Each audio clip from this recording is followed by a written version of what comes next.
एक महिला जंगल में खाना बना रही थी जब उसका पति एक डंडा लिए चुपचाप उसके पीछे आ गया। जैसे ही वह वार करने वाला था, अचानक एक पक्षी की आवाज पेड़ों में गूंज उठी। चौंक कर पत्नी ने तुरंत मुड़कर देखा कि वह क्या था। पति बीच में ही रुक गए, पकड़े जाने के डर से कांपते हुए। सौभाग्य से उसे कुछ भी असामान्य नहीं दिखा। उसने गहरी सांस ली, खुद को संभाला और पूरी ताकत से उसकी सिर की ओर डंडा घुमा दिया। लेकिन जैसे ही लगा, तुरंत पछताया। डरते हुए डंडा छोड़कर वह उसकी तरफ भागा और देखा कि वह बेहोश है। लेकिन इससे पहले कि वह समझ पाता, उसका पैर एक जाल में फंस गया। रस्सी कस गई और उसे उल्टा खींच लिया। उसकी दर्द भरी चीख से वह जाग गई। होश में आते ही उसने ऊपर देखा और उसे लटकते देखा और सब समझ गई। उसकी सफाई बेकार थी। बिना हिचकिचाए उसने गिरी छड़ी उठाई और सबक सिखाने को तैयार हुई। लेकिन तभी दूर से कदमों की आवाज आई। अचानक कुछ याद आया। उसने चालाक मुस्कान दी, फिर डंडा छोड़कर जंगल भाग गई और वह हवा में लटका असहाय और भ्रमित रह गया। आदमी को समझ नहीं आया कि उसने उसे क्यों छोड़ा, जब तक उसने ऊपर नहीं देखा और नरभक्षियों का समूह उसकी ओर आते नहीं देखा। घबराहट में वह बेतहाशा छटपटाने लगा, भागने को बेताब। समय रहते उसने एक बेल पकड़ ली और खुद को सुरक्षित स्थान पर झुला लिया। ठीक जब कबीला नीचे पहुंचा, लेकिन उसकी पत्नी की हालत ठीक नहीं थी। वह जान बचाने को भाग रही थी और गलती से नरभक्षियों की गुफा के पास पहुंच गई। जब सारी उम्मीदें खत्म लग रही थीं, तभी अचानक अंधेरे से एक हाथ निकला और उसे खींचकर अंधेरे में ले गया।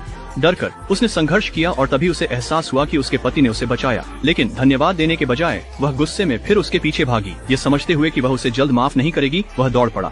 वह उसे छोड़ने वाली नहीं थी और उसका पीछा करने लगी। आखिरकार दोनों ने समझा कि पहले जीवित रहना जरूरी है और वैवाहिक मुद्दे बाद में देखेंगे। दुर्भाग्यवश वे ज्यादा दूर नहीं जा सके और फिर जाल में फंस गए। तीरों पर तेज दवा लगी थी, जिससे सब काला हो गया। होश में आने पर वे जनजाति के गांव में गहराई में थे। उसे आग के देवता की बलि के लिए खंभे से बांधा गया था, जबकि उसे नशीला कर पानी के देवताओं की बलि के लिए डोंगी में रखा गया था। आदमी समय पर जागा, पूरी ताकत से कूदा और पास की चट्टान पकड़ ली। मुश्किल से अपनी नियति से बचा। पत्नी को बचाने के दृढ़ निश्चय के साथ वह चुपचाप गांव में लौट आया।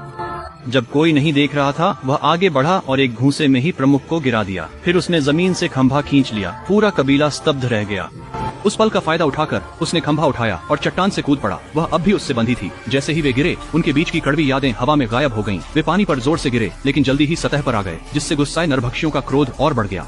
भाले हवा में थे, लेकिन वह लकड़ी के खंभे को ढाल की तरह इस्तेमाल करने में तेज था। एक भाले से उसने रस्सियां काट दी और आखिरकार समुद्र तट पर पहुंच गया। वहाँ उन्हें अपनी पुरानी डोंगी पास में तैरती मिली, वहीं जो पहले झरने के ऊपर से गई थी। बिना कुछ कहे वे उस पर चढ़े और दूर चले गए, पीछे अराजकता और शायद एक दूसरे को छोड़ते हुए।